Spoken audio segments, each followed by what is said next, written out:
Can you hear me? I hope you can hear me all right. Nobody's here yet, but I'm just going to keep going. I'm going to be working on this painting here that I was working on last time. I actually haven't gotten to it since then. So I'm going to turn it around, and if you guys show up, whoever shows up, you can just follow me around. I've got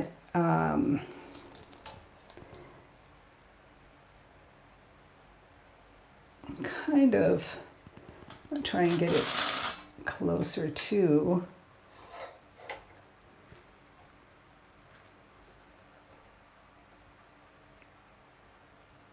Yeah, it's, I'm going to try and get it. There we go. That might work. All right.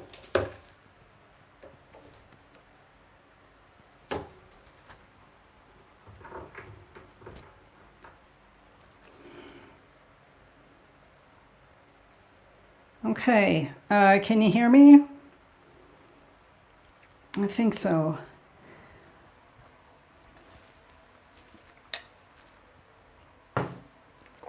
So I want to just kind of establish these areas in here. And I'm working on areas of the painting that, well, you know, maybe are not that important. So again, I'm working from this study, and I want to get this area. I want to get the trees in the background. I'm unhappy with this here, and just kind of get this going better.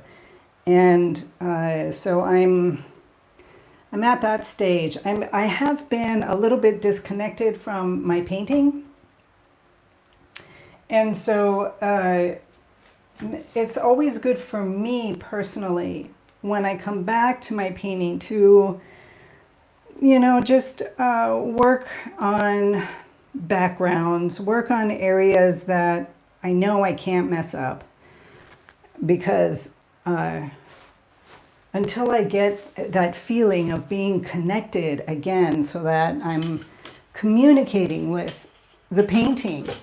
And yeah, you actually really do communicate with your painting. You guys probably know that already. So I'm going to put out some paints. I'm a little bit late. I should have had everything all set up, but I was not able to. So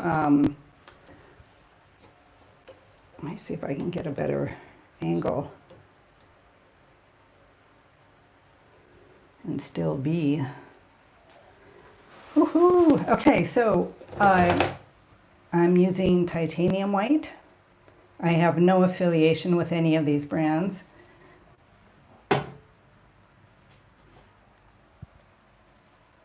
I'm going to put it here on the glass palette. I'm usually painting on the tabletop, but you know, it might be easier for you guys to see. Ultramarine blue.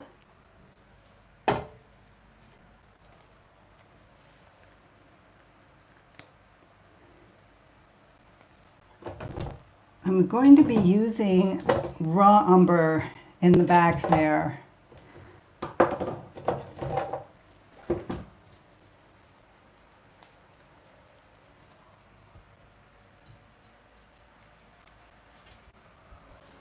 Don't know if you can see that. I guess you can. Okay.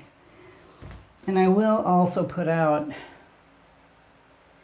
well, I may not put out burnt sienna and quinacridone,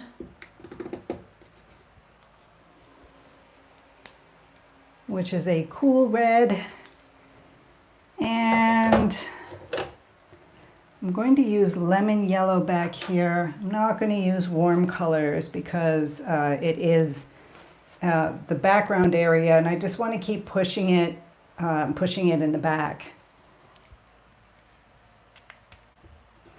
All right.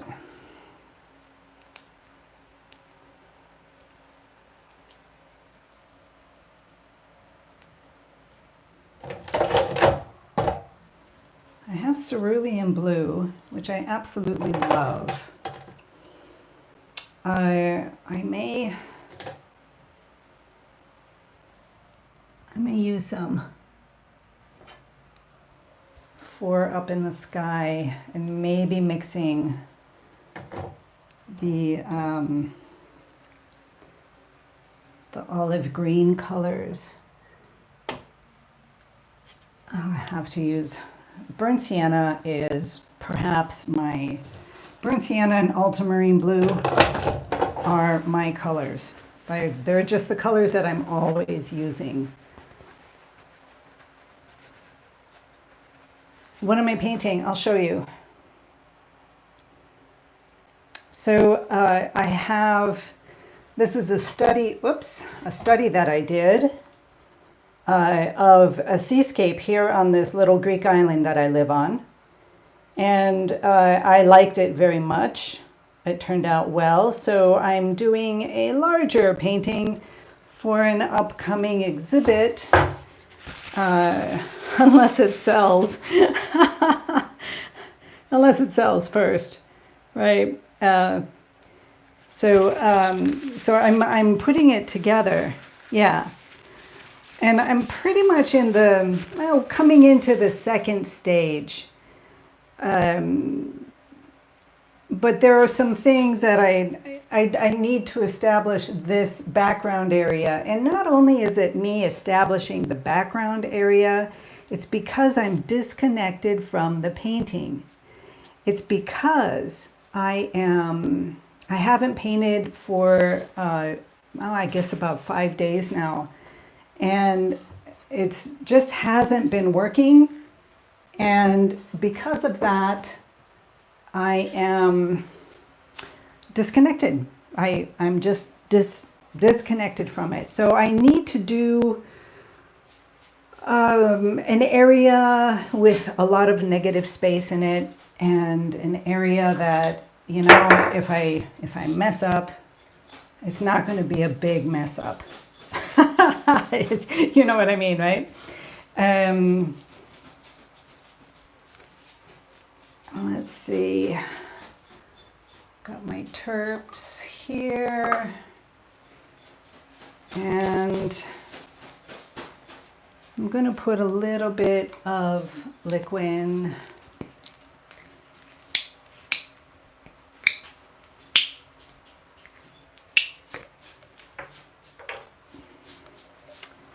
Maybe I'm going to use linseed oil on this.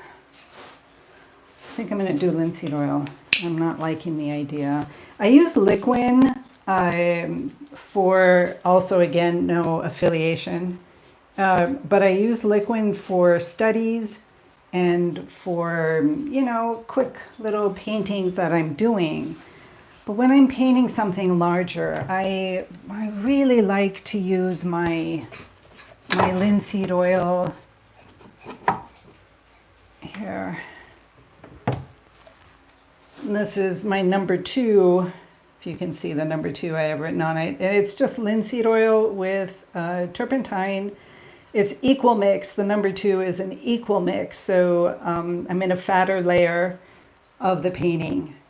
And I just use very little. I use very little just to get the brush. You know, I put a little bit on the brush and then just dab off all the extra.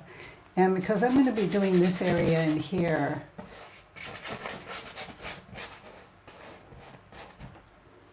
I want to get it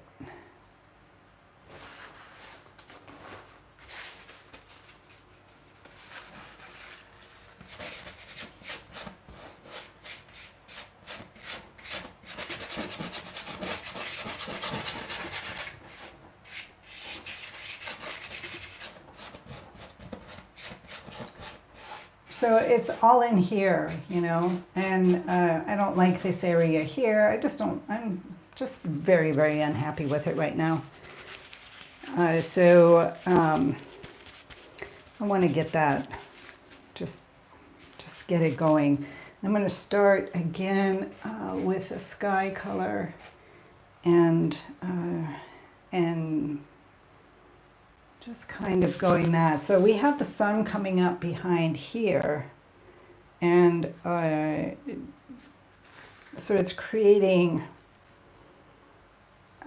lighter sky in this area, and it will get more purpley, darker purpley as it moves away from where the sun is rising. This was taken, I went to this place here on the island. It's at it's got a great little cafe there called Banana Beach, and I love the owners of this place, and they have their very own special little spot on the island, and I just love this, right? I mean, you have to kind of go and see places and look at them, because if I hadn't waded out into the water and looked at it from this direction as I'm standing in the water, I never would have seen this. And you know, everything is working so well coming to this spot where the seagull is going to be. The entire painting is working, and the sea was absolutely calm. You couldn't even see where it was lapping up. It wasn't lapping on the shore. I may create little wavelets, but I may not. Okay, so if I miss some of your questions, I'm sorry about that. I'm going to get some sky color going.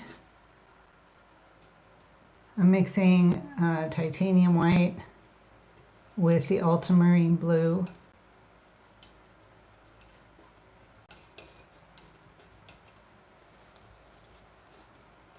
And I'm going to mix different shades of it. Here, I'll show you what I'm doing, because that's kind of a drag. Just sit here and listen to me.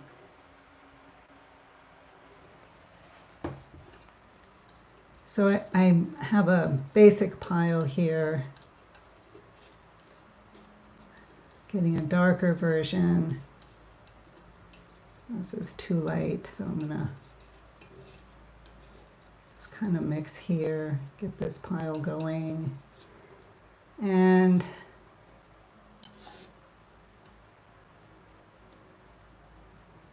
a lighter version. And with that, because you pretty much need to gray it down. You don't want to use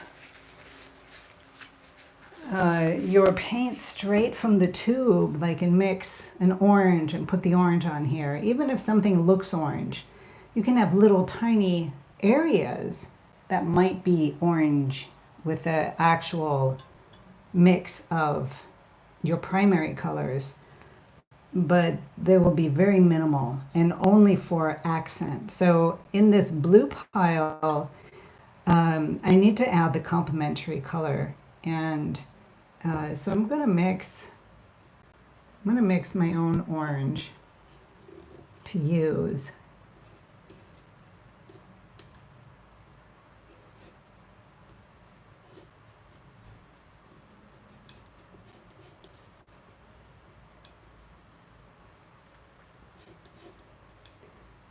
And no, I'm not looking to create exact colors.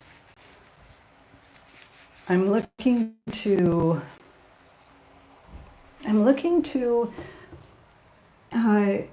get a general area, right? A general orange, let's say, not too red, not too yellow, and work with that. And if I find that it's too much, if it's too yellow, then I will add more red. And I'm just work with it as I'm mixing the colors. I don't know, you guys, it's a lot of times when I am painting, I'm listening to my intuition and trying to keep the voices of various teachers out of my head. It's not that I don't listen to others. When I was learning how to paint, I listened very well. I mean, I did. I wanted to learn these basic things. But as I started to move forward and I could successfully put a painting together, not always successfully, but when I began to be able to put a painting together successfully, then I just started listening. Hello, Linda. The upper left tree seems distracting to me, but not so in the study painting. Yeah, it's at the moment, it's very, very unfinished. And part of the reason why it's distracting, you want to, here, let's take a look at the tree here. Part of the reason why it's distracting is that are the big sky hole spaces. So I did that because I was painting in the sky and I wanted to add more sky holes with the intention of that I would be coming back today and painting over and making the tree. But here's the thing that bothers you about this tree. And I know what it is without being there with you, right? Because the tree, if you cut it down the middle, it's essentially exactly the same over here as it is over here. And a big, huge no-no in painting, when you paint anything, is to paint things symmetrically. You want to break it up a little bit. And that's probably what's bothering you about the, hold on a sec, you guys, this is not working here and I'm getting angry. It's probably what's bothering you about the, about that tree. How can I get it to, don't do that. Sorry about the movement. You guys, I'm very sorry. Oh, look what it's doing. Okay, well, it is what it is.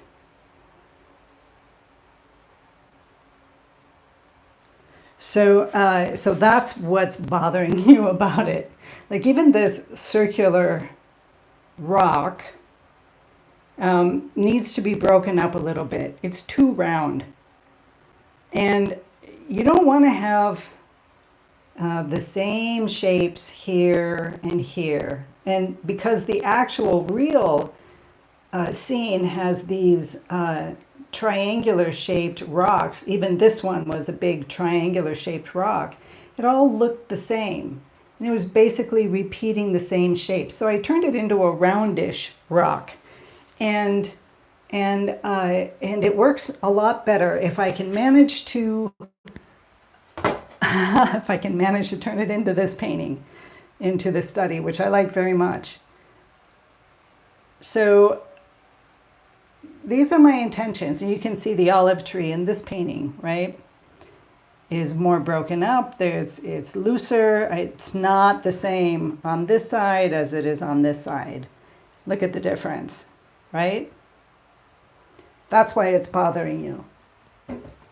And a lot of times when I was learning how to paint, the painting would be bugging me and I wouldn't know what the heck is going on. Why is this painting bothering me? What's not working? And for the first years, I wasn't able to find the similar shapes very easily. Sometimes I could. But mostly I had my mentor, Colleen Coban, who, an absolute beautiful, fabulous mentor. She seriously taught me about what it means to become an artist, and just taught me so many things. I can't thank her enough. So that's what's going on. Let me go in and just do a little bit of the sky and see where we're at as far as a blue is going over here. Again, in this stage, because I'm moving into the second stage of this painting, I want the brush strokes to be there. So I am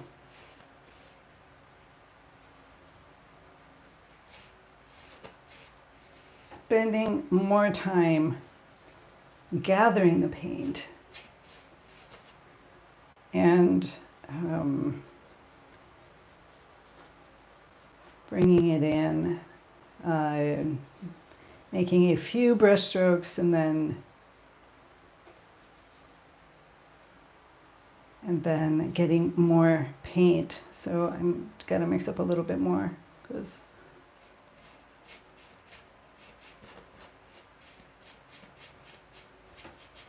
we've got a little bit of a glare happening here from the light.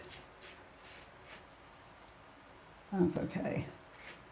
And I'm painting with my left hand, which I never do. And that's kind of an interesting feel. Painting with the hand that you don't normally use. It is actually an interesting feel. So, of course, there's glare happening, so that's not particularly a good thing. But it's the time of day when the sun is coming in through here. But much of this will be taken care of.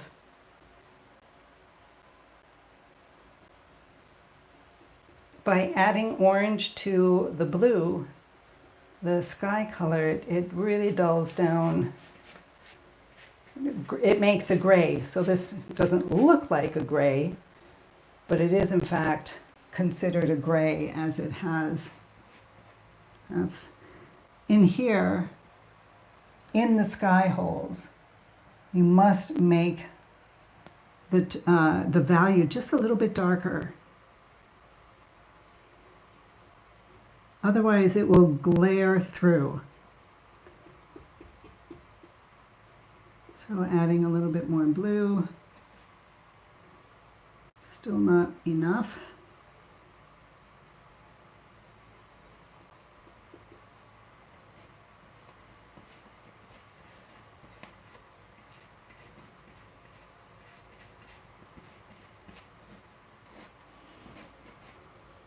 Okay.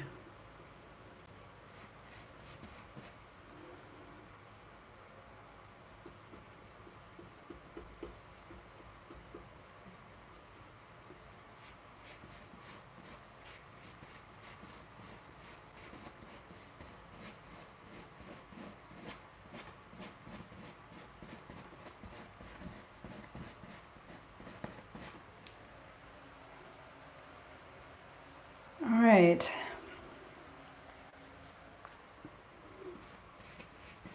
I will come over this again. Just have to keep remembering to pick up paint.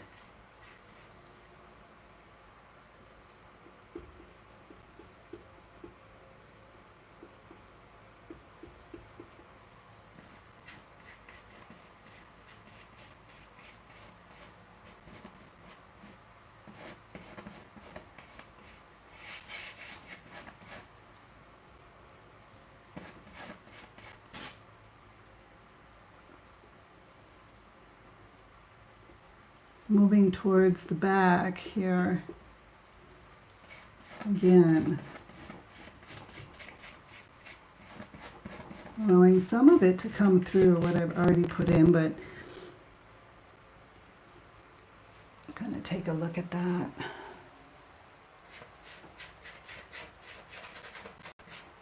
I like that greenish tint coming through in the sky.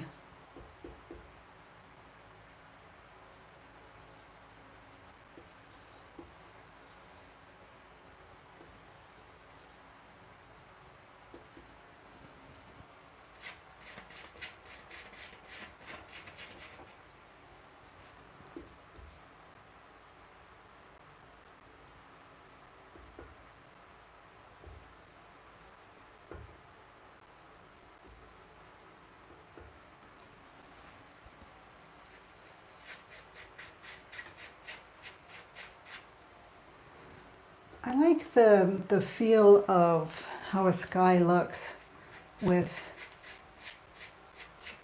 the movement coming downward rather than going straight across.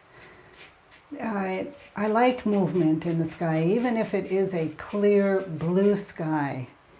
I want the movement there. I think the first time I saw this was pointed out to me by, I believe it was Johannes Floathouse, who was another mentor.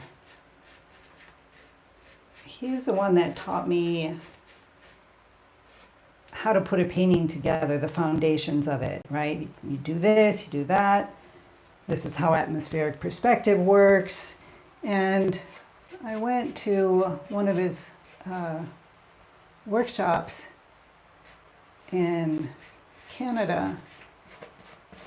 Oh, I guess maybe 8 years ago. And I loved it. Learned a lot. And from there, then my mentor, the one that took me and taught me how to put it all together as if I were a conductor of a symphony, you know? You don't want too much over here. You don't want anything that's going to pull you out of the painting. So, so she helped loosen me up over the years, and she had such a great way of mentoring, and I do the same now with my students. It has to do with, I'll point out the areas that aren't working, and then you get to figure out why I pointed that area out, what's not going on, what didn't you do. And the purpose of that is when you can see for yourself, when you make the discovery yourself, then, yeah, that's better already, isn't it? Then you have learned it. Then it becomes a part of you as you are painting. And I really agree with that. It's a great way to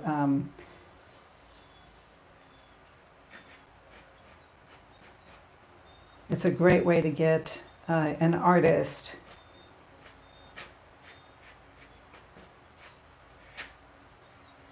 to be able to see.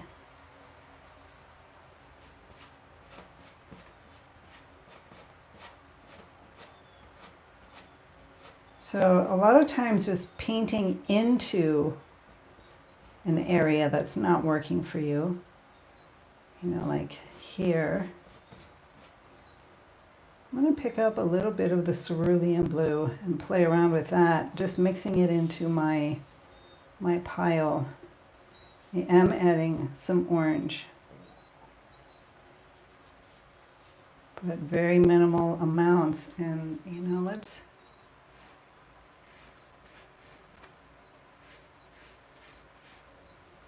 very strange painting with my opposite hand. I'll go back to my right hand.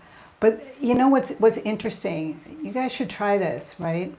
Try painting with the other hand. Some of you are ambidextrous. Is that the word? And but most of us, you know, I'm a right-handed painter. And here I'm using it, you know, with straight across lines. Why on earth would I be doing that? Hello, Evie. Nice to see you. In the Greek. I'm the Greek. Ela corissimo. Sorry, you guys. Nice to have you here, Dar. Oh, nice to have you here. So, working on creating the sky. So most of the sky that I was painting in, I'm using more vertical strokes, not necessarily vertical. I mean, I'm not doing vertical. They're curved and moving. Okay, and then I add some of this cerulean blue area and moving across, just basically just across, right? I'm going to make it just kind of disappear here. And why? I mean, what would be the purpose of doing that? You're welcome, my dear. You're welcome. So I have just this area here where my brush strokes are horizontal. Why would I do that? It's using the cerulean blue. Go ahead and leave your comments. There's no specific right or wrong answers. I'm not going to be grading anybody. Just curious to see what would be my reasoning behind that. Okay, so moving on, I am going to just kind of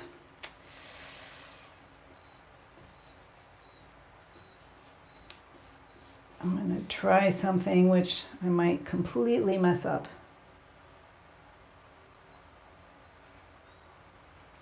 Very lightly, I'm going to just push that into the background even more. Do you guys see that? I mean, barely anything, and not pushing down, just basically just brushing over, scumbling over the top, okay?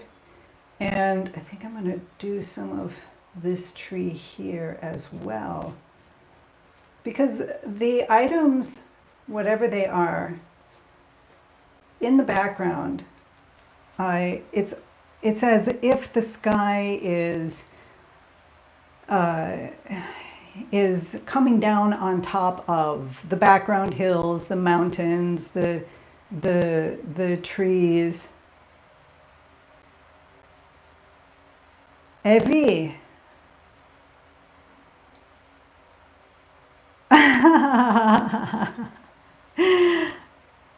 You bought a doggo, a dog. You bought a dog like right now?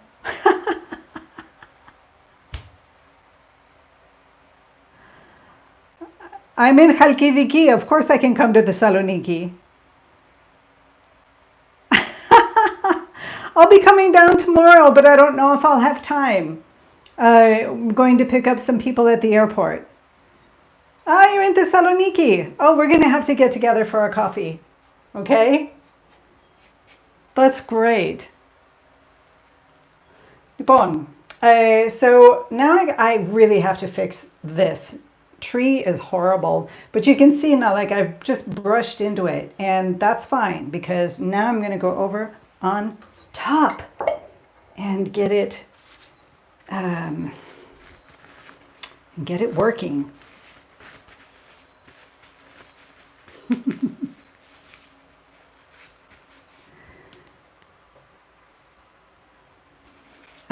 So I need to mix up an olive green color. So anybody know how to mix up an olive green color? Put it in the comments, you guys.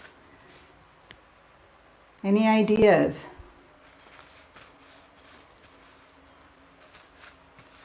Without going out and buying an olive green color.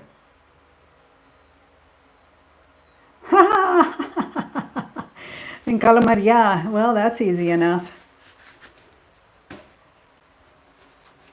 That's easy enough. I come to Calamaria often.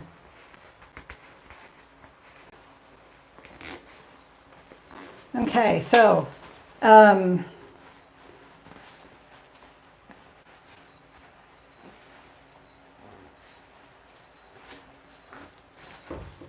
it's a good place to live, Evie. I agree. It's a good place to be. All right, so we need to mix up an olive green color. All right.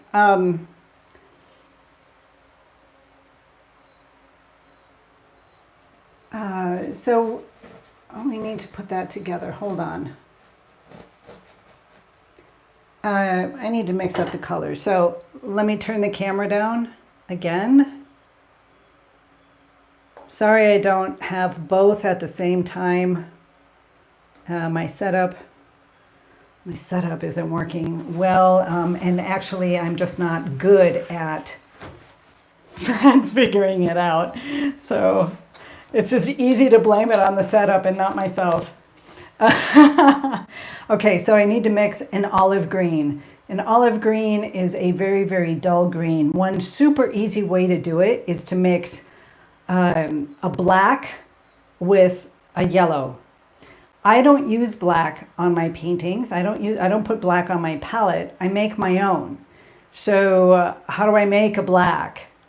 There are a couple of ways because there are many different types of blacks. Blacks essentially are dark, dark, dark blues. Okay? So here's one black. Well, there's a couple of ways to do this. I hope I don't like mess up here and get it in front of the camera. So ultramarine blue, there's one. And I can mix raw umber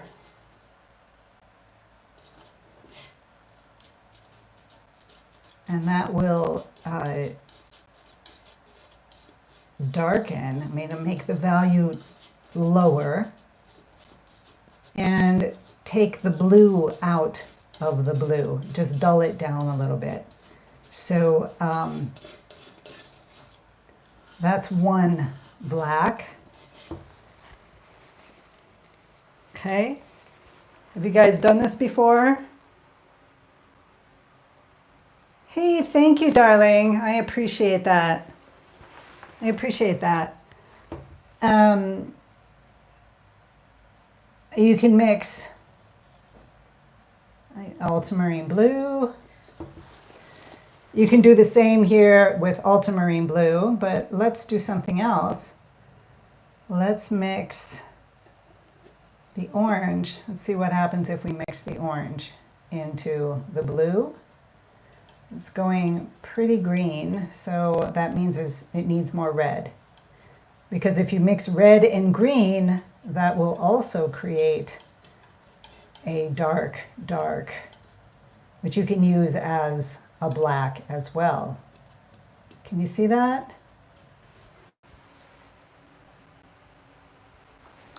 So,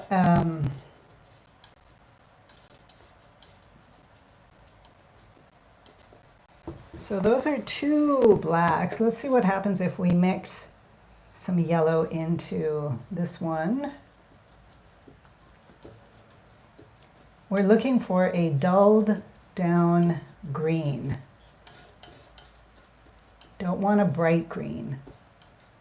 This is, in fact, too bright. I can see we want it even. Okay, but I'm going to keep some of that because I can use this color. I'm going to add some white. Let's see what happens when we add white. So do you see what happens? It cools it down and gets us closer to an olive green color. See that?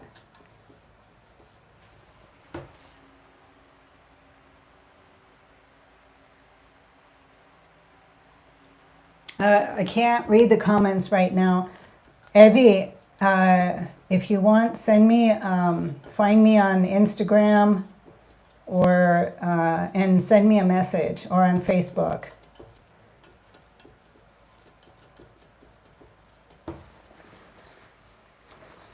Okay, so let's see what happens here.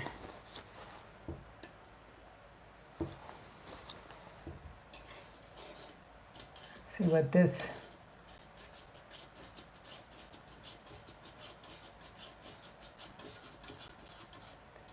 just adding more and more white.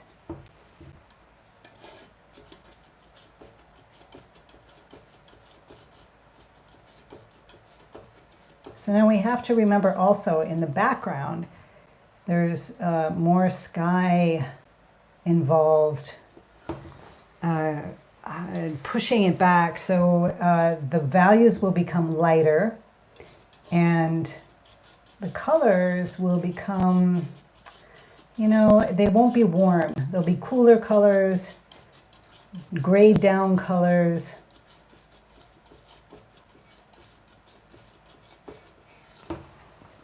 Okay.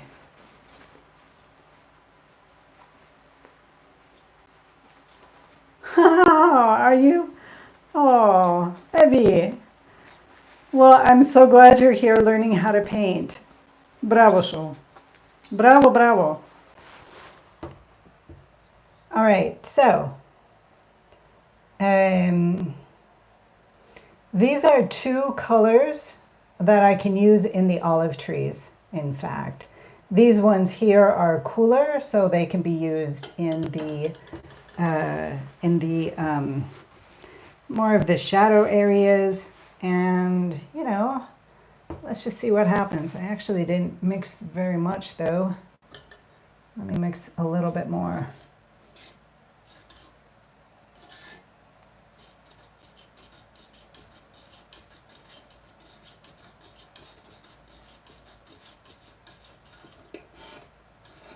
I can add a little bit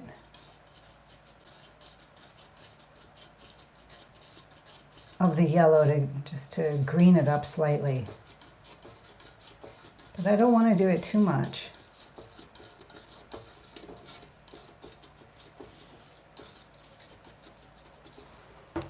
What do you think, you guys? Okay, I'm going to use that. So going back up to the olive trees. Let's see if we can fix this one. Ooh, all right. So I'm going to go in with the darker colors.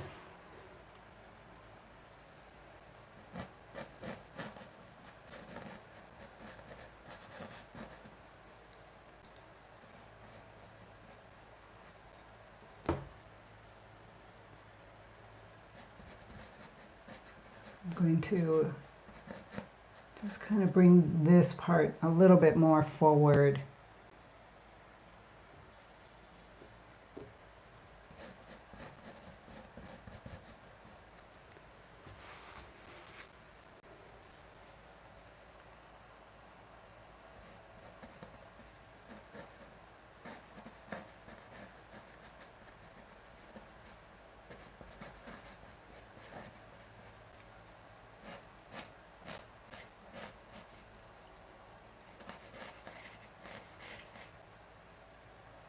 Okay.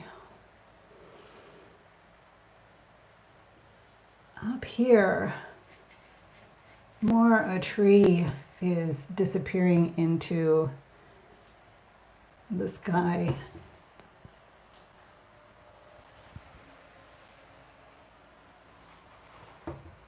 The lighter it will get. So it won't be the same color up here as the leaves down here. It will be lighter. So now it's turning towards the light, which means for me, colors will get warmer. So I can add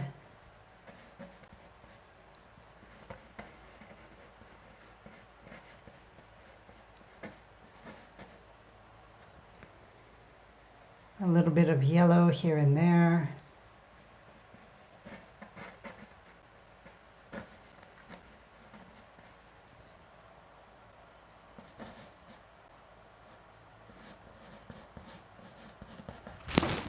How's that looking?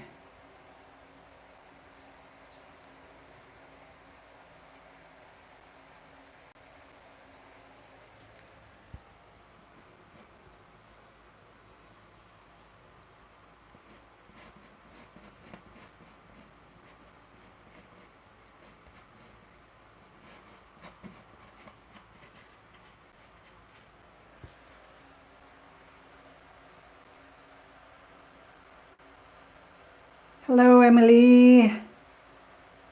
Hello, nice to have you here. So we're working on putting this together, and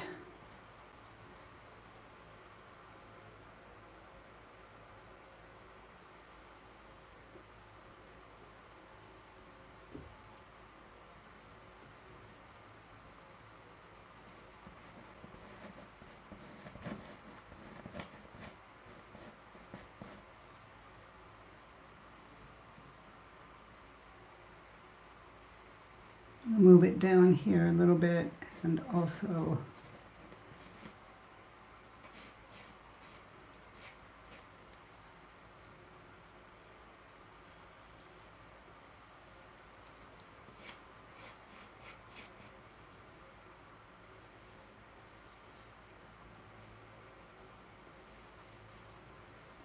mixing a little color, just playing around with some ideas here.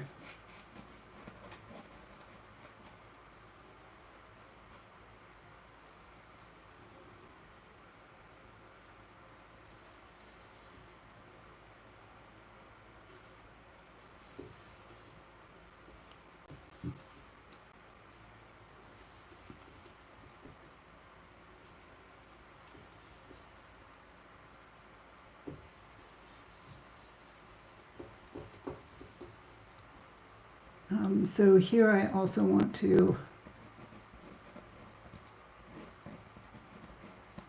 create a movement. Okay. Hey, Beb.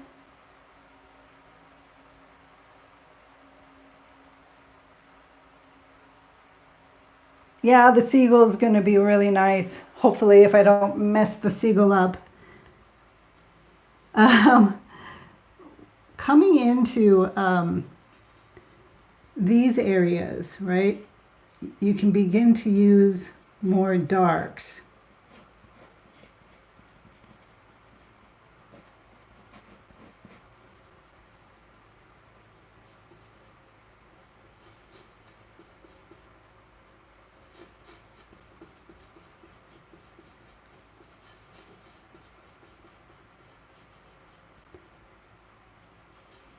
Because we're getting closer to the midground, or we are in fact the midground.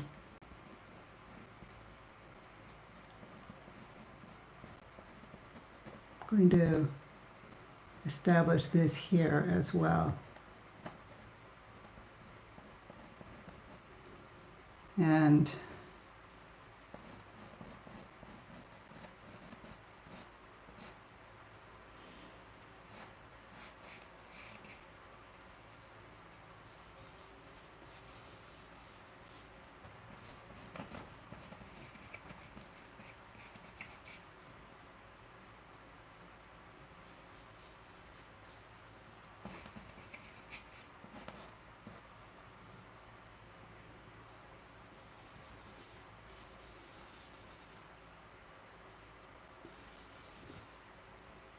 just mixing up with the colors that I created, right? I'm just adding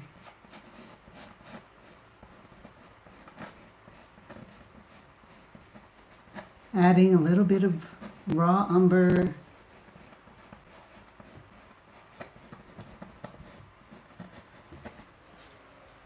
Okay, that's getting better.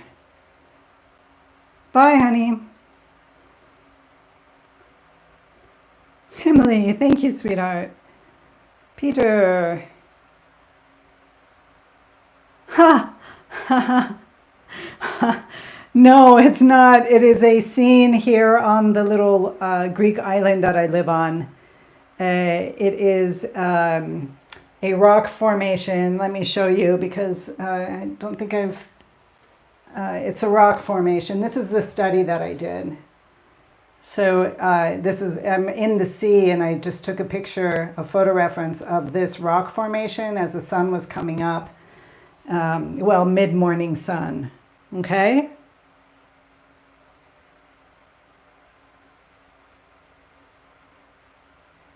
So that's what I'm painting. Just a mild seascape on the island here, or landscape, I guess, rock structure. And thank you. Thank you. Thank you. I really like the study. I don't know if I can pull it off here. We'll see. We'll see.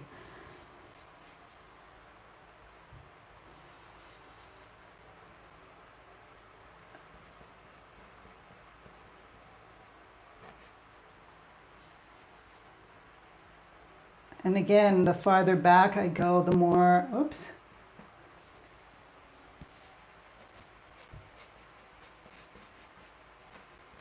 More I want to add.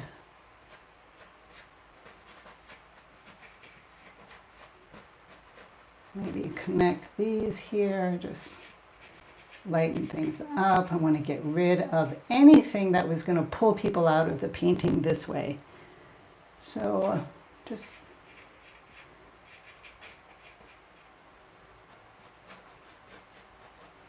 okay, that's looking better. It's looking better. Still not finished. Oh, have you? Yeah, I guess I've been a painter too, I guess for, oh, I guess about the same amount of time. Thank you so much. I appreciate that. I really do. I appreciate that.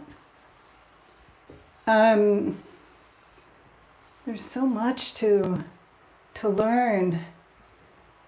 Let's see. I want to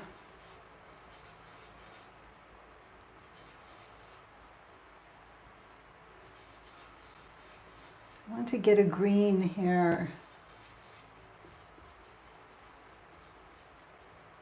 That is just beginning to add like areas of highlights to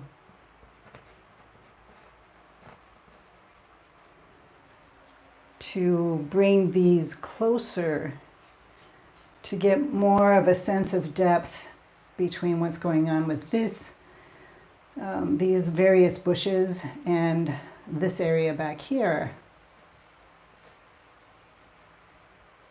I am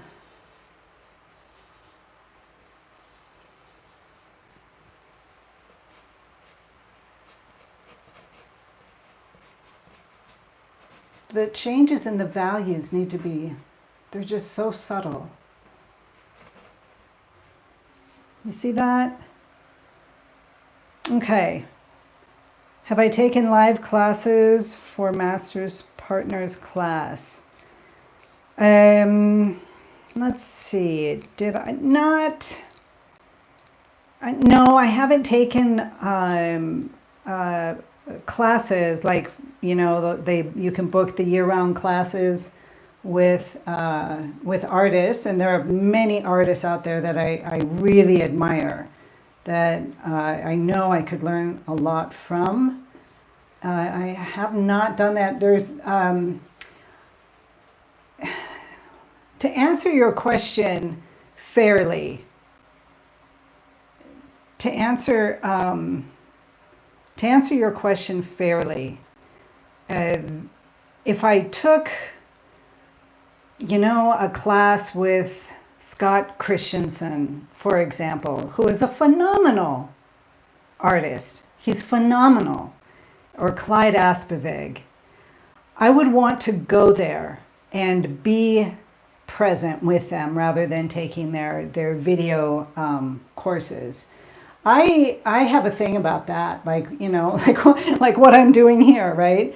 I want to do live classes or live streams where I can talk to you. You guys can ask me questions, and I can talk to you. And I don't know, like the online courses and stuff. And I have made online courses, and my only trouble with the online courses for me personally is that if I have a question, I want to ask somebody right then and there. So yeah. Yeah, Peter. Very good. Fabulous. Excellent artist. So no, I have not. I have not done those classes, but I had a small group. We got together in Facebook. It was a small group. We were maybe there were maybe about 20 to 30 people in the group, but essentially it was 3 or 4 of us. And there were 2 excellent artists in the group. One of them is my mentor. Her name is Colleen Coban. And she just really taught me how to paint. And I mean, she taught me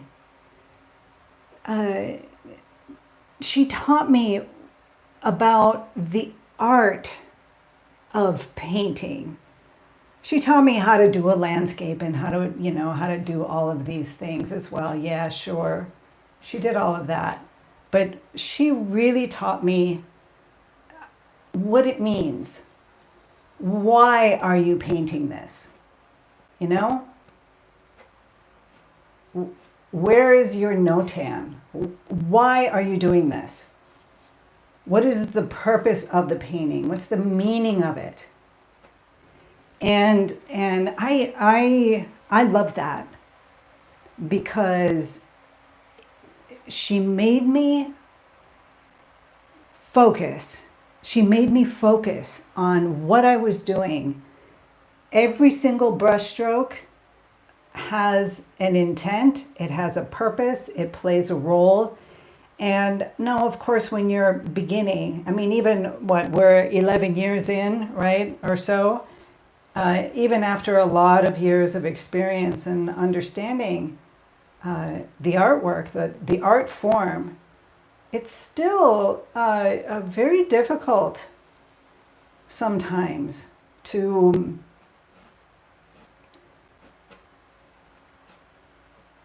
make it work, to understand why it's working or not working. So I had excellent mentors. And no, they're not famous painters, but they were excellent. I mean, excellent instructors. Just really knew how, or I mean, it just worked for me that way. And another thing is, you guys, painting was the only area that I was able to come to when I painted something and say, what's wrong with this painting? I want to know what's wrong with it. Don't tell me what's good about it. What's not working? And then to be guided. Like my mentor here, Colleen, would never come and say, well, this is wrong here. What she would do is she would say, look at this area. What's wrong with it? And I could sit with it for days before I figured it out. Or maybe I didn't figure out what was wrong with it. And then I would have to go back and we would talk about it. And she'd say, look at this, look at that, try again. You figure it out. And I love that. And in fact, that is much of the way that I teach my students as well. To be inspired and bring happiness to people and yourself, but to be happy of what you accomplished. Yeah, isn't that it? That's very well said. Very well said. That's exactly it. I come here and just talk about what I'm doing. And I love it. I just love it. Okay, so I'm using my left hand. Let's see if I can if I can make a decent mark. I want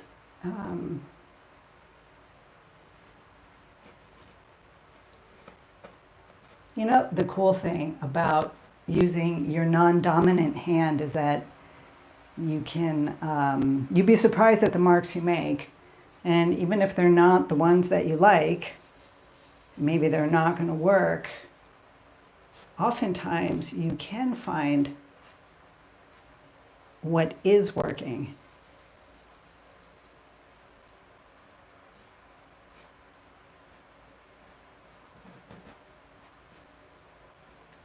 Okay, so in here there's how to get the, I'm just going to get an idea of the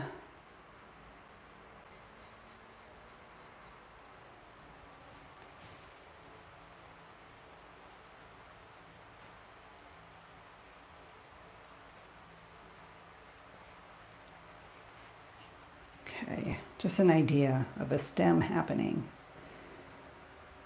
Ooh, all right. So, so yeah, there's just so much to put together.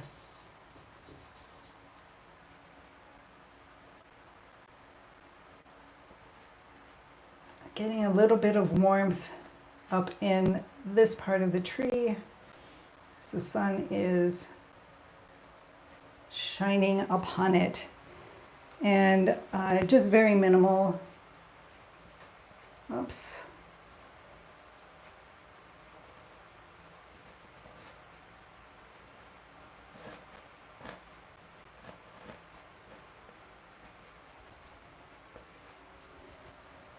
There. All right, that's a pretty decent starting point. Mixing the green into the sky color to get just a dulled down version.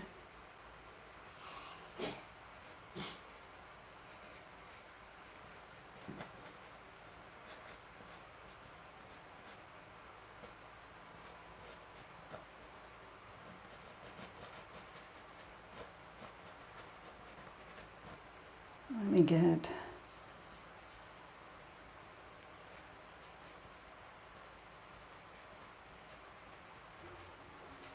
there. How's that looking? What do you think, guys? It's looking better, isn't it? Now I'm going to change my brush. I've been using the same brush, right? And because I'm all basically doing the trees, and they're mostly the olive colored trees because they're in the background, so there's more blue in them, they're duller.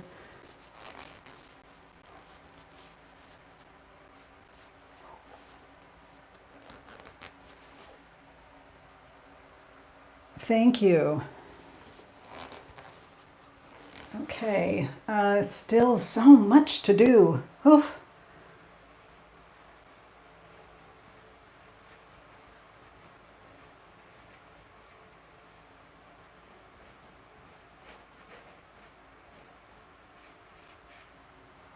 All right.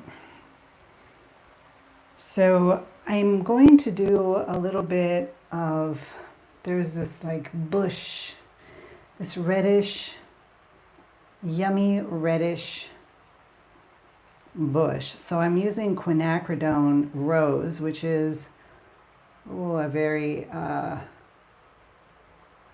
strong, cool red. And adding the lemon yellow, which is a cool yellow. And then I'm going to really tone it down by adding some raw umber in there.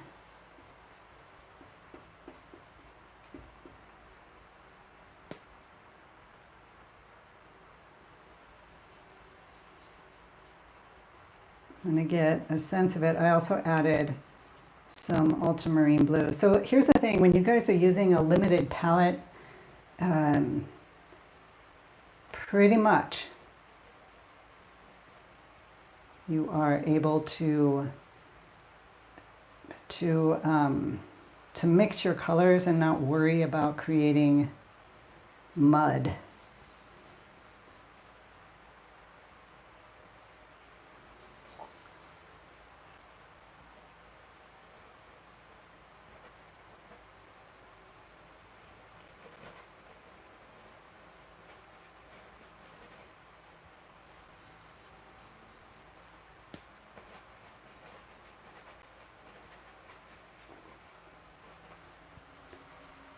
Okay. Just going to get a sense of this going. I will come back on these little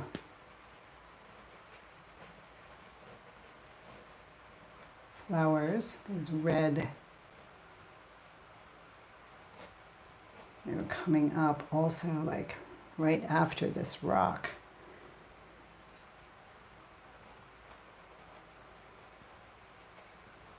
So I want to just get that line in. Not too much. I mean, it has to be just enough. And also working on, I'm going to run out of battery. Let's see where I'm at.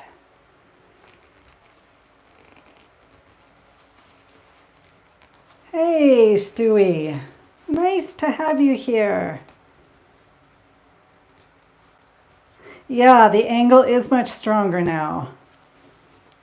Thank you, Peter. Peter Vlad, nice to meet you. Nice to meet you, and to you as well.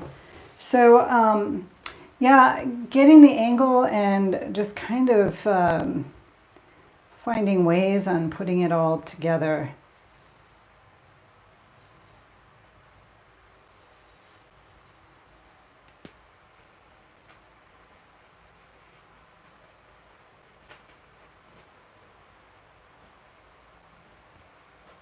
Using a large brush, much larger than what you think you need. But if you use a larger brush, it'll keep things looser. And loose is good. So I want to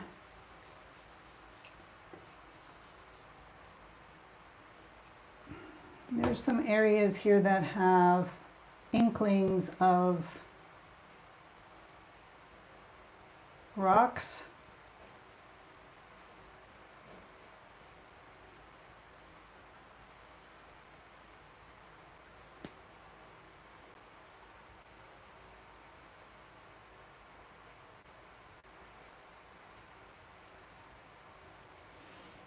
Back here.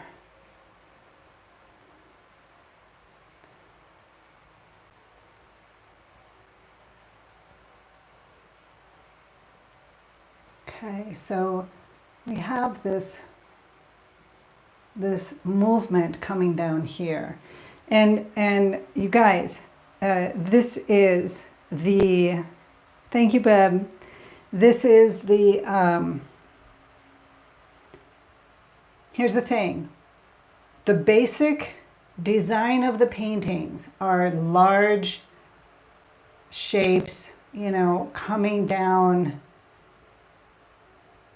to this area. Then we have this little triangle here, and we've got coming down here as well.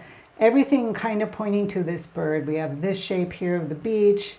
We have the water shape coming in, which is also just kind of pointing up this way, which is going to lead you up to this little seagull here. When you have a lot of triangular shapes, right, you need to have some counter shapes. A lot of the movement is moving up to the bird or coming down to the bird. So you want to have some counter shapes. That is the reason why I put the cerulean blue and brushed it across, not doing this downward movement, which also is creating movement through the brushwork towards the focal area. So I wanted to break it up with a horizontal plane. And here we have this diagonal, but just as a counterbalance. Not everything can be triangular and pointing. Like that's the reason why I changed this rock, which needs a lot of work as it is right now. But I needed to add some different geometrical shapes. As this one here as well, the trees can kind of be a roundish kind of thing. So it's going back behind the scene, behind the painting, and looking at the design. The design, which comes from your notan, If you don't know what a notan is, go figure it out. Go find out the notan and start using them, because from your notan you will create your entire painting. You'll get your design going, and you can work in that abstract area. Who says that painting representational paintings, landscapes, seascapes, isn't abstract painting? It is very abstract. So these are all the things that I'm coming to. You guys, I am going to have to step aside and, I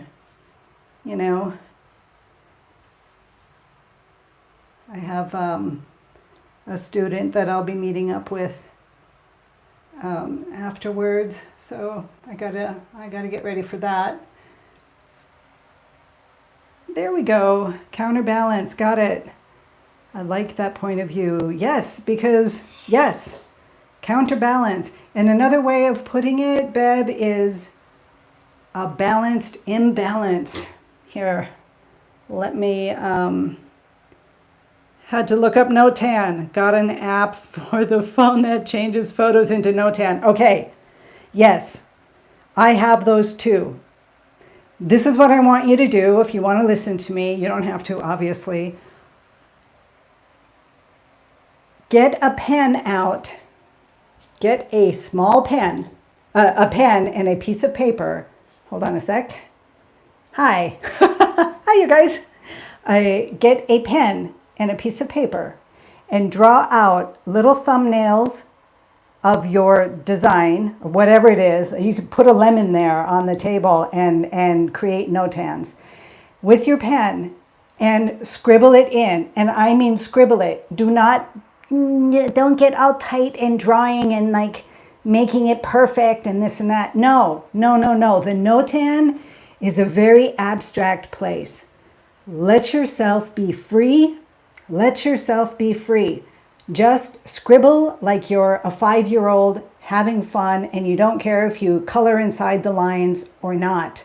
You see what I mean? That's what I want you to do. Little thumbnail sketches. In fact, the next time, I have a couple of videos on my YouTube channel that talk about the notan.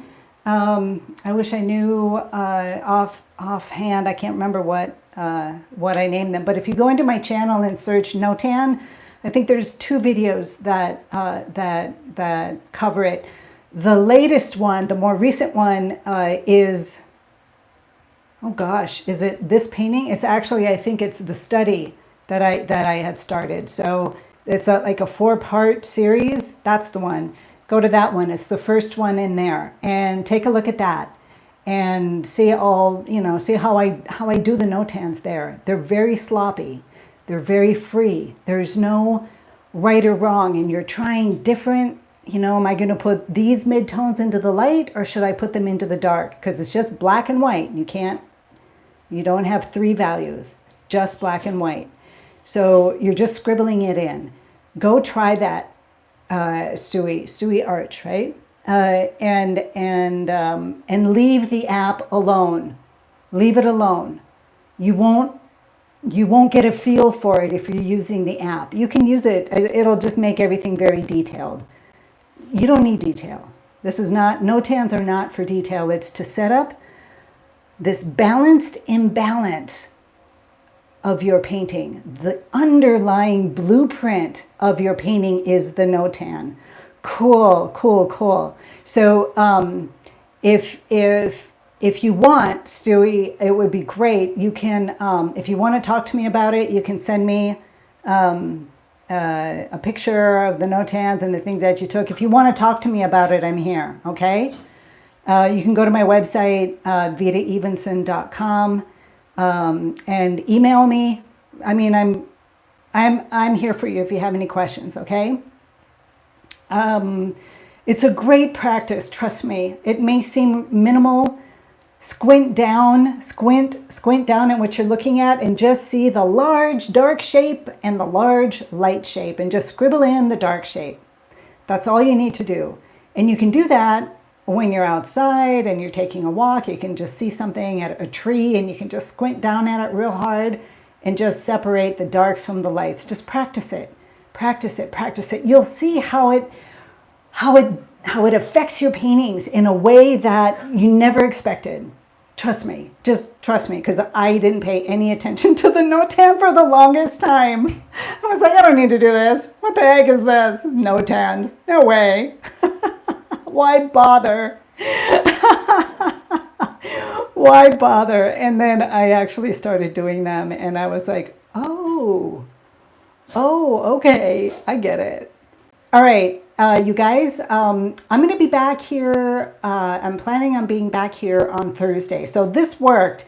I can't do Sundays in the summertime. Maybe in the winter times we can move it back to Sundays. So Tuesdays and Thursdays I want to try and do same time. I'm going to try and do these live streams, okay? You're welcome, Beb. So nice to have you here. So nice to have you here. Good to spend time with you too. Sending you all hugs. Have a beautiful, beautiful day. For me, it's a beautiful evening if you're in Europe. Take care, everyone. Bye. Bye.